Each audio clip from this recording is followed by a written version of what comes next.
തലയിലെന്തോ തേക്കുന്നുണ്ട് ഏട്ടാ. വല്ല കാച്ചിയ വെളിച്ചെണ്ണയായിരിക്കും. നീ കിടന്നോ, നീ കിടന്നോ.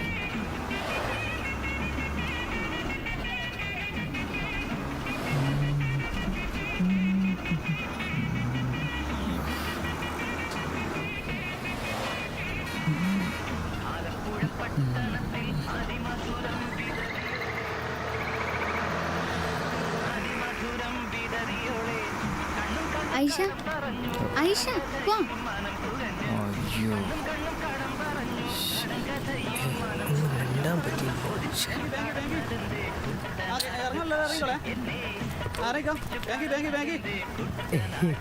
എന്നോടാ നോക്കിക്കൊണ്ടിരുന്നു. പഴയ ഹിന്ദി പടത്തിലൊക്കെ കാണുന്ന പോലെ ഓളിപ്പൊ എന്നെ തിരിഞ്ഞു നോക്കും. ഓൾ ഉമ്മച്ചിക്കുട്ടിയാടാ, ഉമ്മച്ചിക്കുട്ടി. ഒരു നോട്ടം കിട്ടണമെങ്കിൽ നീയൊക്കെ വേറെ ജന്മം ചെടുക്കണം.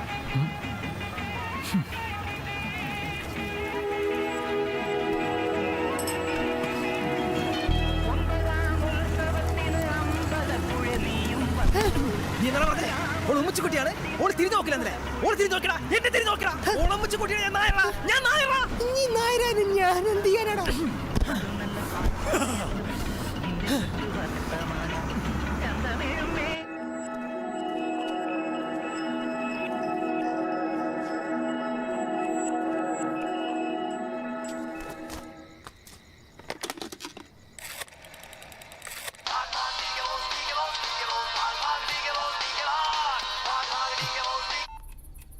മഞ്ജു.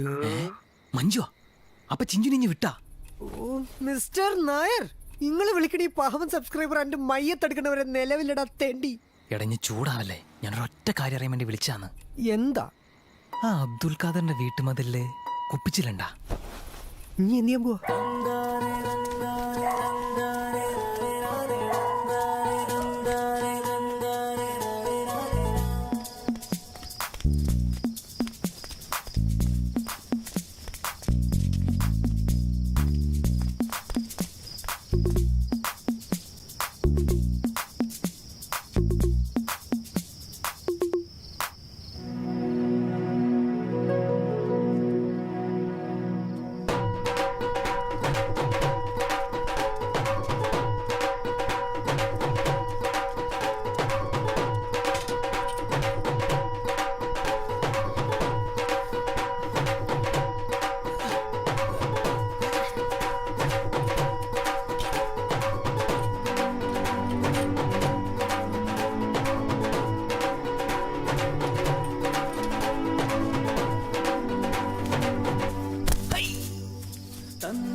അപ്പോ അവൾ ഉറങ്ങിയില്ലേ? ഓക്ക് മാത്രം അങ്ങനെ ഉറങ്ങാൻ പറ്റുമോ സാറേ? ബാക്കി പറയടേ.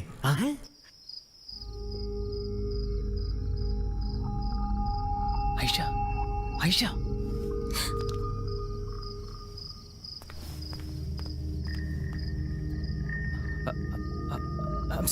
ഐം സോറി ഐഷ. എന്നെ ഇങ്ങനെ ഒന്ന് പേടിപ്പിക്കണം ഞാൻ കരുതിയല്ല. പക്ഷെ എനിക്ക് വീട്ടിൽ നിന്നിട്ട് ഇരിക്കാൻ നിൽക്കാനും പറ്റില്ല. ഇരിക്കുമ്പോൾ ഛർദ്ദിക്കാൻ തോന്നും, നിൽക്കുമ്പോൾ കൈയും കാലും മറിക്കും. സത്യം പറയാലോ, എൻ്റെ അത്ര ഭംഗിയുള്ളൊരു പെണ്ണിനെ ജീവിതത്തിൽ ഞാൻ കണ്ടിട്ടില്ല. എൻ്റെ അമ്മയാണ് സത്യം. ഓ എന്നെ ഇങ്ങനെ നോക്കല ഐഷ, ഞാൻ മരിച്ചു. ഓ ഭയങ്കര ഭയങ്കര ആശ്വാസം തോന്നുന്നു. എന്താ പറയാ, ഈ 10-14 ദിവസം ഭക്ഷണം കഴിക്കാത്ത ഒരാളുടെ മുമ്പിൽ ചിക്കൻ ബിരിയാണി വെച്ചാൽ എങ്ങനെയിരിക്കും? അതാണ് എൻ്റെ അവസ്ഥ. വെള്ളമില്ലാതെ ഊണുറക്കമില്ലാതെ ഒരു 100 വർഷം ഇനി ഇങ്ങനെ നോക്കിയിരിക്കാൻ പറ്റും എനക്ക്. അങ്ങനെയൊന്നും പറ്റില്ലായിരിക്കും, പക്ഷെ എനിക്കിപ്പോൾ അങ്ങനെയൊക്കെ തോന്നുന്നു.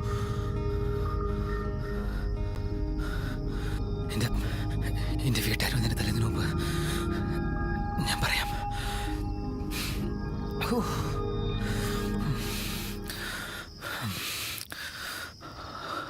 I love you Ayesha. ഇപ്പൊ ഇങ്ങോട്ടൊന്നും പറയണ്ട. നന്നായി ആലോചിച്ച് ഒരുപാട് സമയമെടുത്ത് ഇഷ്ടമെന്ന് മാത്രം പറഞ്ഞാൽ മതി.